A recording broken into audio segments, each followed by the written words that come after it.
వేణుమాధవ్ గారు, సార్ ఇప్పుడు మీరు నిజంగానే 24 గంటల్లో ఒక సినిమాను కంప్లీట్ చేశానంటున్నారు. ఈరోజు చూస్తే సంవత్సరాలు పట్టినటువంటి సినిమాలు కూడా ఉన్నాయి, నెలలు పడుతున్నటువంటి హై టెక్నాలజీతో వచ్చినా కూడా. ఆ రోజుల్లో అసలు ఇది ఎలా సాధ్యమైంది? ఇది ఏమైనా గిన్నీస్ బుక్ ఆఫ్ వరల్డ్ రికార్డులో కూడా ఎక్కాల్సినటువంటి విషయం ఇది. ఎట్లా ఇది సాధ్యమైందండి? ఏమేం చేశారు దానికి? నేను ఏదైనా కూడా చాలా ఫ్రాంక్ ఒప్పుకుంటాను సార్. 24 గంటలు కాదండి, 6 గంటల్లో కూడా సినిమాలు చేసిన వాళ్ళు ఉన్నారు. కానీ కంటిన్యూస్గా 3 డేస్లో సినిమాలు చేసిన వాళ్ళు లేరు, అది నేనే.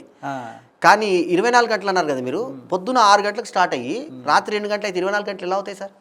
24 గంటలు కూడా లేదు కాదండి. ఒకసారి కౌంట్ చేయండి. అవును, 12 మళ్ళీ అక్కడ నుంచి half call sheet, double call sheet అవుతుంది అంతే. అవును, 24 గంటలు కూడా లేదు, 16 గంటలు సమయం నాకు తెలిసి. అంతే, ఓకేనా? 16 నుంచి 18 గంటల మధ్యలో సినిమా అయిపోయింది. ఎలా సాధ్యం అవుతుందంటే, లొకేషను 1 లేదా 2 లొకేషన్స్ ఎన్నుకుంటాం కథలో. ఓకే, ఒకటే ఇల్లుని 2-3 పోర్షన్స్ కింద మనం, అంటే దీన్ని బ్లాక్ అంటాం. అదే, ఇప్పుడు ఉదాహరణకు మీ స్టూడియో ఉంది సార్. అవును, ఇప్పుడు నేను దీన్ని ఇల్లుగా చూపిస్తా, ఇది వాకిలిగా చూపిస్తా, ఇది పక్కగా చూపిస్తా, ఇది పోర్టికోగా చూపిస్తా, ఒక పార్కింగ్ చూపిస్తా. అంటే దాని ఫ్రేమ్ మనం ఒకటే దగ్గర తీసుకున్న ఫ్రేమ్ వల్ల టైం వేస్టేజ్ ఉండదు. కెమెరాను కూడా ఎట్లా పెట్టానంటే, ఇట్లా పెట్టి ఇలా తిప్పించా, షిఫ్ట్ చేస్తే టైం పడుతుంది. తర్వాత నాకు సహకరించింది ఎవరంటే కెమెరామ్యాన్. లైటింగ్ చాలా టైం పడుతుందండి.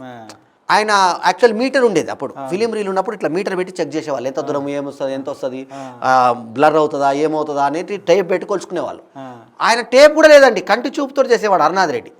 నేను అట్లాంటి కెమెరామ్యాన్ సెలెక్ట్ చేసుకోవాలి. అంటే యంగ్స్టర్స్ నేను చెప్పేది ఏంటంటే, తొందరగా ఫినిష్ చేయాలంటే ఎవరి చేతులు ఉంటుందంటే, సినిమాకి బ్లంట్గా, అంటే బూత్లో చెప్పాలంటే అమ్మ మొగుడు ఎవరంటే కెమెరామ్యాన్.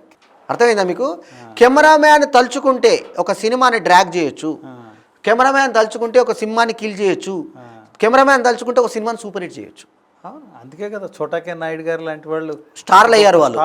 అట్లాగే సో కెమెరామ్యాన్, నేను అట్లాంటి కెమెరామ్యాన్ ఎంచుకుంటాను. తర్వాత మీకు ఇంకోటి, ఇప్పుడు కెమెరా సబ్జెక్ట్ వచ్చింది కాబట్టి చెప్తున్నా, ఈ కెమెరామ్యాన్లు కూడా నా సినిమాకి ప్రతిసారి 6 కెమెరామ్యాన్లు ఉంటారు నా ప్రతి సినిమాకి. ఇది ఎవ్వరు మెయింటైన్ చేయరు సినిమా ఫీల్డ్లో. 6 ఎందుకు పెట్టుకుంటాను నేను తెలుసునా? నాకు ఎప్పుడు కూడా 3, ఇప్పుడు మీరు ఎట్లయితే 3తో షూట్ చేస్తున్నారో, నాకు షూటింగ్ టైం నుంచి అలవాటు. అది డ్రోన్ పెడతాను, ఆకాశం నుంచి షూట్ చేస్తుంది. అప్పుడు లేవండి, మధ్యలో వచ్చిన తర్వాత నేను కూడా కొంచెం అప్డేట్ కావాలి కదండి, అప్డేట్ అయ్యాను.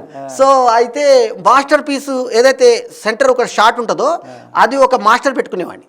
మాస్టర్ పెట్టుకొని సజెషన్స్ ఒక కెమెరా పెట్టుకునేవాడిని. గోప్రో అని ఒక సినిమా ఇట్లా ఉంటుంది పొడవుగా. ఆ గోప్రో మా కెమెరామ్యాన్ దగ్గర కొత్తది కొనుక్కున్నాడు అబ్బాయి. ఆ గోప్రోకి ఒక అసిస్టెంట్ని పెట్టుకునేవాడిని. గోప్రో నడిచేది, 2C కెమెరా నడిచేది, డ్రోన్ నడిచేది, 4 నడిచేది. ఒకటే సీను, 4 యాంగిల్స్ కెమెరాలు పెట్టుకుంటే ఆ సీన్ డబల్ తీసే పని లేదుగా. లొకేషన్స్ అక్కడక్కడే పక్కన పెట్టుకుంటే మీరు పరిగెత్తుకుంటూ వెళ్ళే పని లేదుగా. ఆర్టిస్టులన్నీ సీనియర్స్ని పెట్టుకునేవాడిని, కొత్త వాళ్ళతో పెట్టుకునేవాడిని. ఇంకో తమాషా ఏంటంటే, ఇప్పుడు చేసిన బడ్జెట్ అన్నిటి సినిమాల్లో కూడా నేను అనేవాడినే, జనాల కొత్త కావచ్చు, నేను కూడా చేసిన వాడినే కాబట్టి సీనియర్. ఆ నటినట్లందరినీ కూడా ఫేమస్ వాళ్ళని తీసుకున్నా. వాళ్ళు సింగిల్ టేక్ టకా టక్, అన్నపూర్ణ గారు, కృష్ణ భగవాన్, వారు టేకులు తీసుకుంటారా, టక్క టక్క టక్క టక్క చెప్తారు. కొత్త తీసుకొచ్చారనుకోండి, అమ్మా ఆవు అని చెప్పాలి మనం. సో కాబట్టి కొత్త వాళ్ళతో చాలా మంది అనుకుంటారు తక్కువ బడ్జెట్ అవుతుంది అనుకుంటారండి. క్వాలిటీ రాదు, ముఖాల ఫేస్ వాల్యూ ఉండదు, వాళ్ళకు మార్కెట్ ఉండదు, పైగా టైం వేస్ట్ అయిపోతుంది. పైగా ఎవరైనా పెట్టుబడి పెట్టినాడు కూడా రూపాయి పెట్టి 100 రూపాయలు పెట్టామని పబ్లిసిటీ ఇస్తాడు. నా సినిమాలో ఎక్కడ పెట్టుబడి కూడా ఎవరి దగ్గర తీసుకోలేదు. డైరెక్ట్గా నేను ఫేమస్ వాళ్ళని పెట్టుకునేవాడిని, రూపాయి తక్కువ మాట్లాడుకునేవాడిని. అయ్యా మార్కెట్లో మీరు 10,000 తీసుకుంటారు, 2,000 ఇవ్వగలను, లేదు ఒక 2,500 ఇవ్వగలను, రిక్వెస్ట్ చేసుకునేవాడిని. మళ్ళీ వాళ్ళని ఇట్లా వాడుకునేవాడిని తెలుసా? ఒక scene number 1, scene number 10, scene number 20, scene number 40, scene number 90 కథం. అంతే, మధ్యాహ్నం వరకు సగం అయిపోతుంది, సాయంత్రం వరకు వాళ్ళు ప్యాకప్. అంతే, తెల్లారి ఏంటంటే డబ్బింగ్లో చూసుకుంటే సినిమా అంతా కనబడతాడు ఆయన. అంతే, మన బస్ స్టాప్ కోటేశ్వర ఒక ఆర్టిస్ట్ అన్నారు, సార్ నేను వచ్చి మీరు గంట షూటింగ్ చేసుకుని వెళ్ళారు, గంట షూటింగ్ చేసి, ఇదేంటి సార్ సినిమా అంతా కనబడుతున్నాయి, ఇదే రాజమౌళి గారు అయితే 1-2 వారాలు తీసేవారు సార్ అని చెప్పి అన్నారు. అయితే చాలామంది ఇందాక కెమెరామ్యాన్ల గురించి చెప్పాను కదా, ఈ సహకారం కెమెరామ్యాన్ల ద్వారా దొరుకుతుంది.